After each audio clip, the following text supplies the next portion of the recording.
ఈరోజు మన చందమామ కథల్లో మంచివాడు అనే కథ విందాం.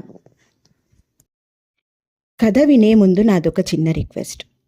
మీరు గనక మా ఛానల్ని మొదటిసారి చూస్తున్నట్లయితే ప్లీజ్ తప్పకుండా సబ్స్క్రైబ్ చేయండి. ఇక కథలోకి వద్దాం. శ్రీపురానికి రాజు విష్ణువర్మ. ఆయన ఆస్థాన విదూషకుడి పేరు గౌతముడు. గౌతముడు అన్ని విధాలా ఎంతో మంచివాడు. ఎవరిని చెడ్డవాడు అనడు. అతని దృష్టిలో అందరూ మంచివాళ్లే. ఒకనాటి సాయంకాలం రాజు వనవిహారం చేస్తూ మాటల సందర్భంలో, గౌతమా, నేనెలాంటి వాణ్ణని నీ అభిప్రాయం అని ప్రశ్నించాడు.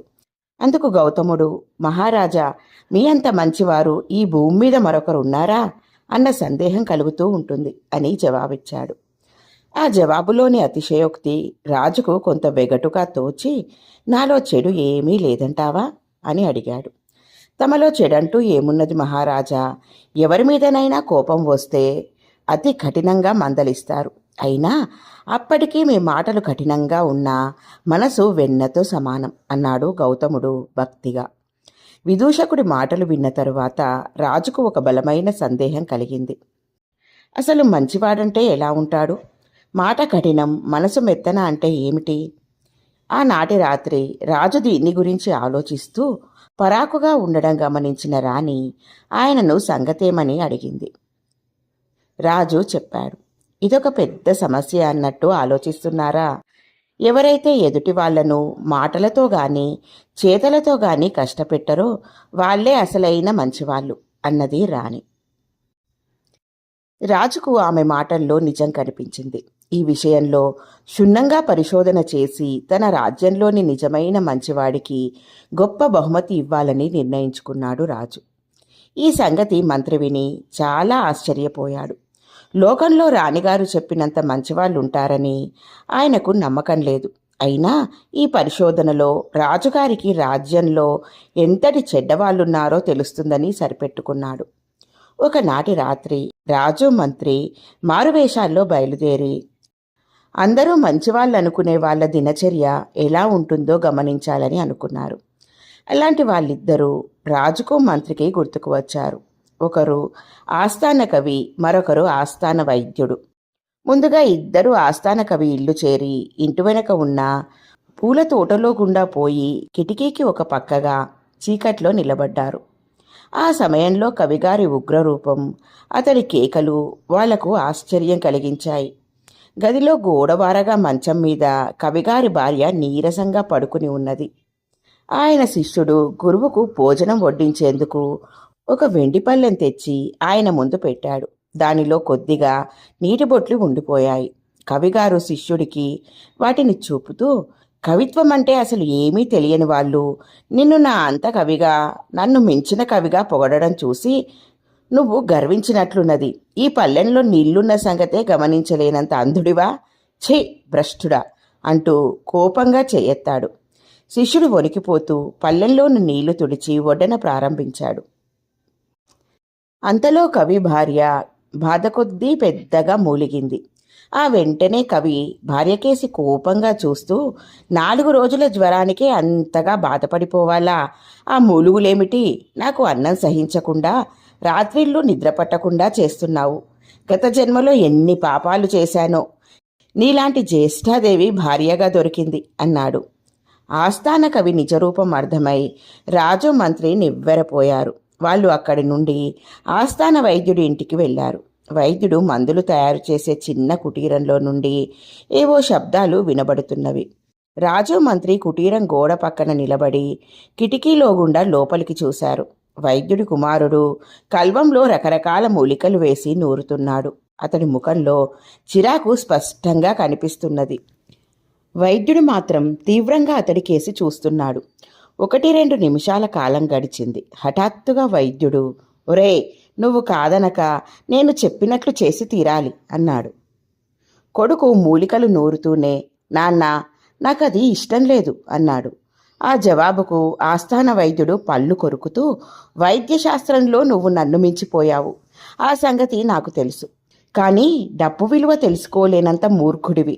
ఉబ్బస వ్యాధికి నువ్వు కనిపెట్టిన ఆ మందు గురించి రాజుగారికి చెబితే మనకు ఒరిగేదేమిటి? ఆయన దాన్ని రోగులకు ఉచితంగా ఇవ్వమంటాడు. అలా కాక మనం ఈ సంగతి రహస్యంగా ఉంచి ఆ పొరుగు రాజ్యం వర్తకుడికి దాన్ని అమ్మితే 10,000 వరహాలు ఇస్తాడు. అర్థమైందా? అన్నాడు. ఇది విని రాజు, ఈ నీచుడా, నా ఆస్థాన వైద్యుడు అనుకుంటూ అక్కడి నుండి బయలుదేరాడు. మంత్రి మౌనంగా రాజును అనుసరించాడు. ఇద్దరూ పోయి ఒక చేనుగట్టు మీద కూర్చున్నారు. పక్కనే ఒక పూరిపాక ఉన్నది. పాకలో నుండి మధ్య మధ్య అయ్యో అంటూ స్త్రీ రోధించడం వాళ్లకు వినిపించింది. రాజు మంత్రి లేచి పాకను సమీపించారు. పెరటి తలుపు బార్లా తెరిచి ఉన్నది. ఒక మంచంలో పడుకుని ఉన్న స్త్రీ వాళ్లకు కనిపించింది. ఆమె బాధకు కారణం అడిగి తెలుసుకుందామని వాళ్ళు అనుకునేంతలో పాక ముందు వైపు తెరుచుకుని ఒకతను లోపలికి వచ్చాడు. అతన్ని చూస్తూనే స్త్రీ అయ్యో నా కాలు అంటూ పెద్దగా మూలిగింది. ఆ వచ్చినతను ఆమె భర్త. పేరు సోమయ్య. పగలంతా పొలం పనులు చేసి బాగా అలసిపోయి ఉన్నాడు. సోమయ్య భార్య మూలుగు వింటూనే ఏం జరిగిందే లక్ష్మి అంటూ ఆదుర్దాగా ప్రశ్నించాడు. బావి దగ్గర నుండి నీళ్ల బిందెతో పాకలోకి వస్తూ కాలు జారి పడ్డాను. కుడికాలు బెణికింది. పొయ్యి రాజయ్యనే లేదు అన్నదామె. సోమయ్య భార్య మీద ఏమాత్రం విసుక్కోకుండా ఎంతో ప్రేమగా అన్నం వండే పని నేను చూస్తాను. నువ్వు కదలకుండా అలాగే పడుకో. కాలుకు కాస్త వేడి నీళ్ళ కాపడం పెడితే తెల్లవారేసరికి లేచి నడవగలవు అంటూ వెళ్ళి పొయ్యి రాజేశాడు.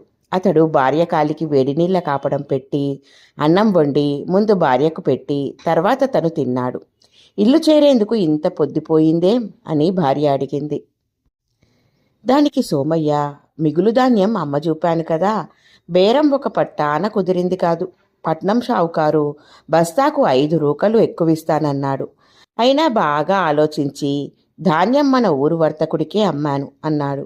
అదేం, బస్తాకు 5 రూకలు మనం ఎందుకు నష్టపోవాలి అన్నది భార్య విసుగ్గా. సోమయ్య చిన్నగా నవ్వి 5 రూకల కోసం మనం ఆశపడితే మనకన్నా ఈ చుట్టుపక్కల గ్రామాల వాళ్ళు తప్పక ఎక్కువ నష్టపోతారు. ఈ సంవత్సరం పంట తక్కువ. ఆ పట్నం షావుకారు మంచి ధర పలికేలా ఉంటే ధాన్యాన్ని పొరుగు రాజ్యానికి చేరవేస్తాడు. మన ఊరి వర్తకుడు అలాంటి పాడు పనులు చెయ్యడు. అవసరమైన వాళ్లకు న్యాయమైన ధరకు అమ్ముతాడు అన్నాడు. భర్త జవాబుకు లక్ష్మి తృప్తి పడినట్లు తలాడించింది. రాజు మంత్రి అక్కడి నుండి బయలుదేరారు.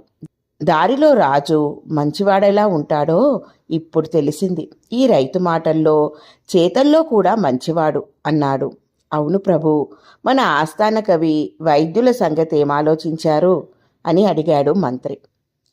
కవి శిష్యుణ్ణి ఆస్థాన కవిగా, వైద్యుడి కొడుకును ఆస్థాన వైద్యుడిగా నియమించబోతున్నాను. వాళ్లలో ఈ రైతులాగే దయాదాక్షిణ్యం, దేశభక్తి, మంచితనం ఉన్నవి. రైతును ఘనంగా సన్మానించి ఏదైనా బహుమానం ఇవ్వాలి అన్నాడు రాజు. వారం రోజుల తరువాత రాజు అన్న విధంగా కవి శిష్యుడికి, వైద్యుడి కొడుకు ఆస్థాన పదవులిచ్చి నిండు సభలో రైతు సోమయ్యను ఘనంగా సన్మానించాడు. ఇలా ఉంది ఫ్రెండ్స్ ఈ కథ. బాగుంది కదూ? నచ్చిందా? అయితే లైక్ చేయండి. మీ బంధువులకు, స్నేహితులకు ఈ కథలను షేర్ చేయండి. మరిన్ని మంచి మంచి కథల కోసం మా ఛానల్ను తప్పకుండా సబ్స్క్రైబ్ చేయండి. మరొక మంచి కథతో మళ్ళీ కలుద్దాం. ఉంటాను మరి.